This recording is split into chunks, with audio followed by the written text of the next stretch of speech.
I never asked the game to be easy. I never asked for comfort. I never asked for balance. I asked for one thing: a chance to give everything I had. Because if I was going to play, if I was going to step on that court, I wasn't going to do it halfway. I wasn't going to live with excuses.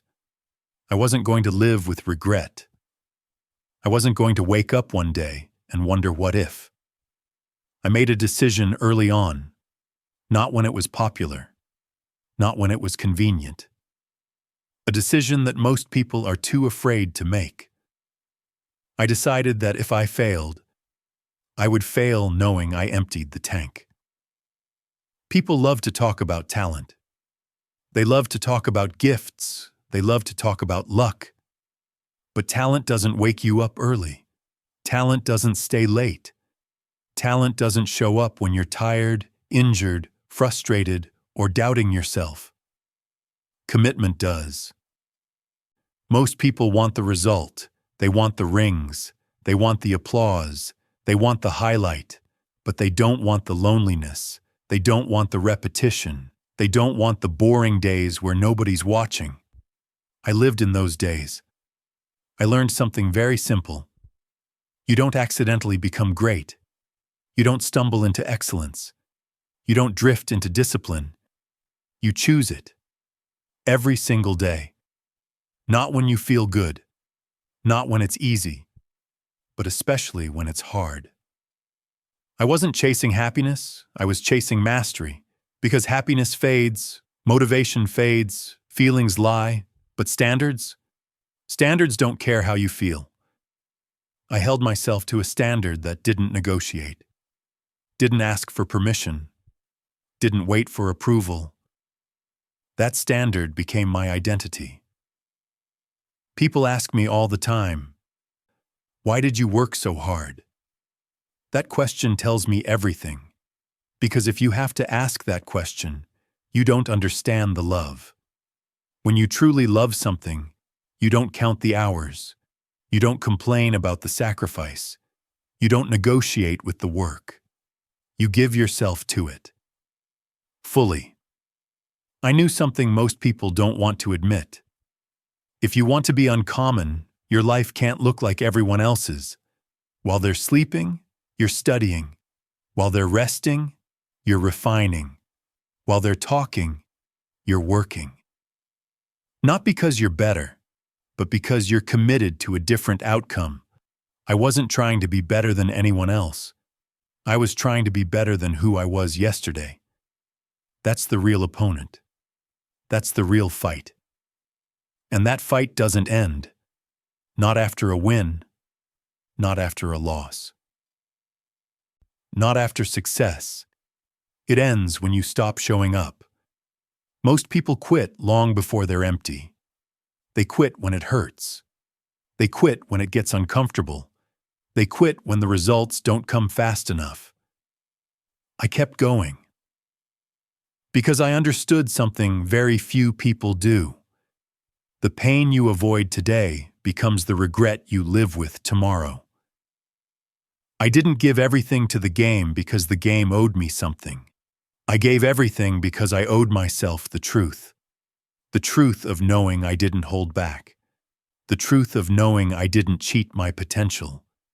The truth of knowing that when it was over, there was nothing left to give. People romanticize the results. They don't talk about the cost.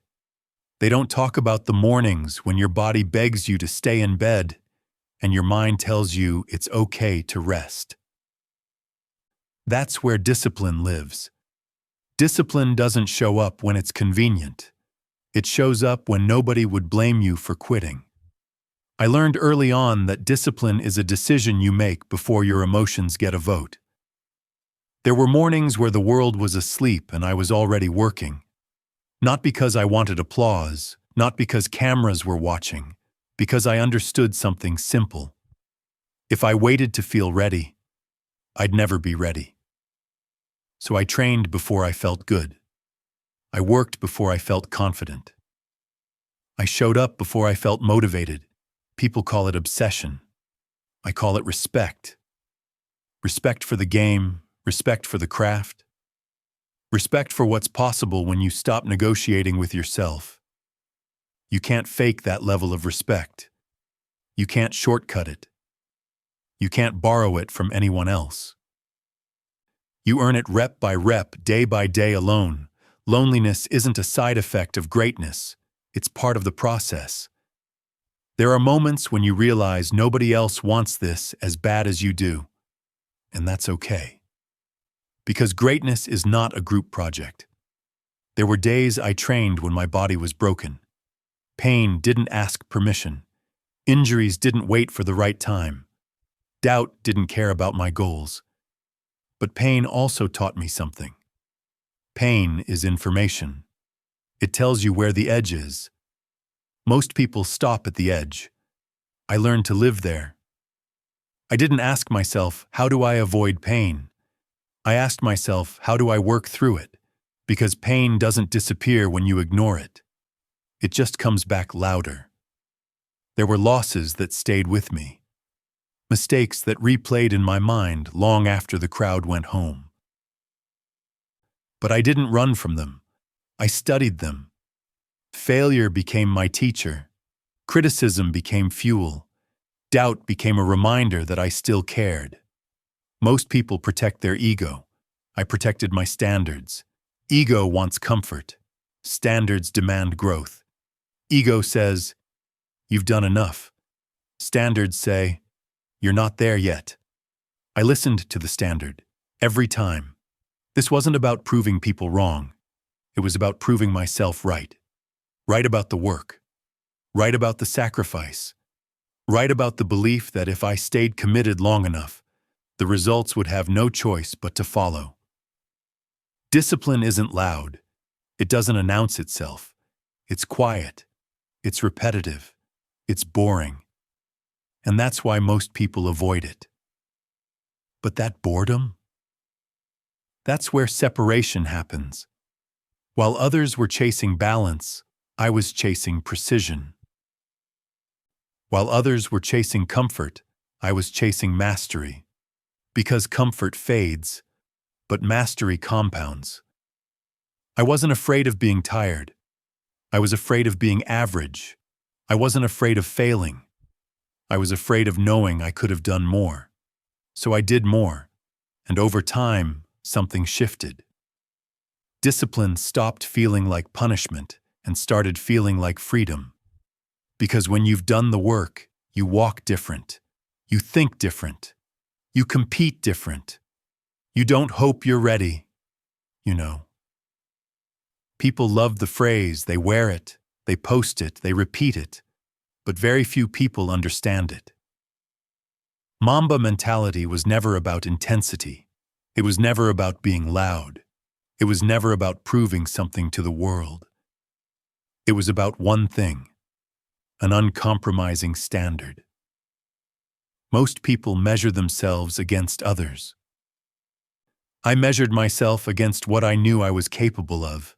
That gap, that space between who you are and who you could be, that's where the pressure comes from. And most people spend their lives running from that pressure. I walked straight into it. The hardest opponent I ever faced wasn't wearing a jersey.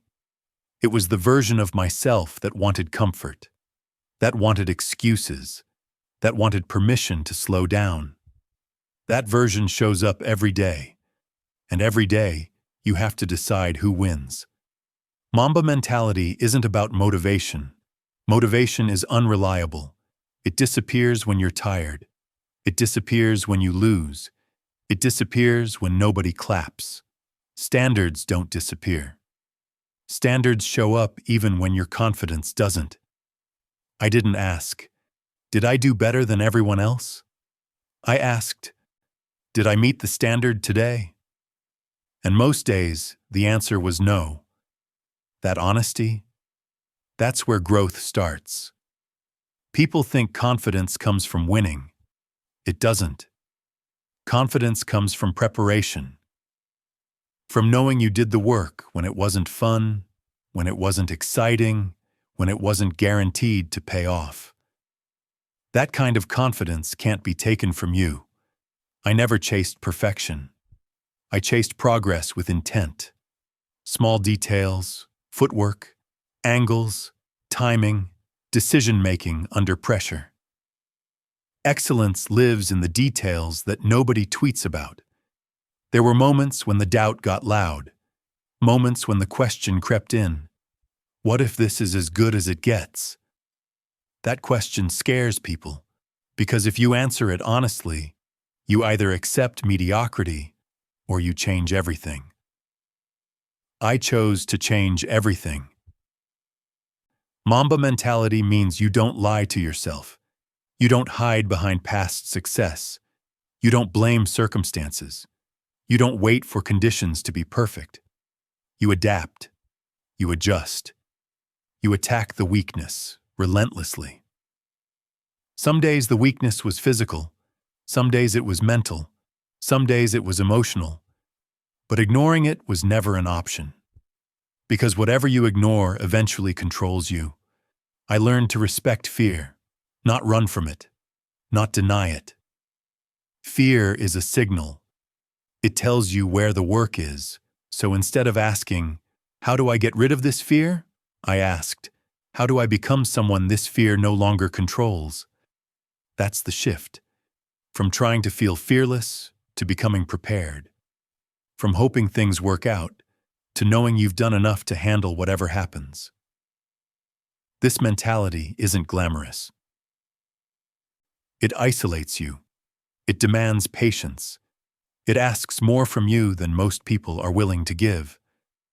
But it gives something back that nothing else can. Clarity. When your standard is clear, decisions become simple. You don't waste time debating. You don't overthink. You don't drift. You move with purpose. And slowly, that standard stops being something you chase and becomes who you are. One day, the noise fades. The crowd goes home. The lights turn off. The jersey comes off for the last time. And what's left isn't the trophies, isn't the numbers, isn't the headlines. What's left is who you became in the process. The game gave me everything, but only because I gave everything to the game first. Every ounce of focus, every sacrifice, every uncomfortable truth. Nothing held back. People think legacy is about being remembered. It's not. Legacy is about what you leave behind in the people who watched you, worked with you, learned from you. It's about what your standard teaches when you're no longer in the room. I didn't want to be admired. I wanted to be useful. I wanted the work to speak when my voice was gone. I wanted someone else to look at my path and realize, if he could demand that much of himself, maybe I can stop settling too. Greatness doesn't belong to one arena. The same discipline applies everywhere. To business, to creativity, to family, to leadership, to life. The game was my classroom. The lessons were always bigger than basketball. Giving everything doesn't mean winning every time. It means being at peace when it's over. Knowing you didn't cheat the process. Knowing you didn't betray your own standard. Knowing you didn't leave potential on the table. Some people fear the end because they never truly committed to the beginning. I never had that fear. Because I knew, when it was time to walk away, I had already given the game everything it ever asked for. The real reward isn't what you achieve. It's what you become capable of carrying. Pressure, responsibility, expectation, failure, success, and still showing up. If there's one thing I hope you take from this, it's not to play harder. It's to live with intention. Choose something worth suffering for. Set a standard that scares you. Commit so deeply that walking away incomplete is no longer an option. The game doesn't owe you anything, but you owe yourself the honesty of knowing you gave it everything. I did. I gave everything to the game.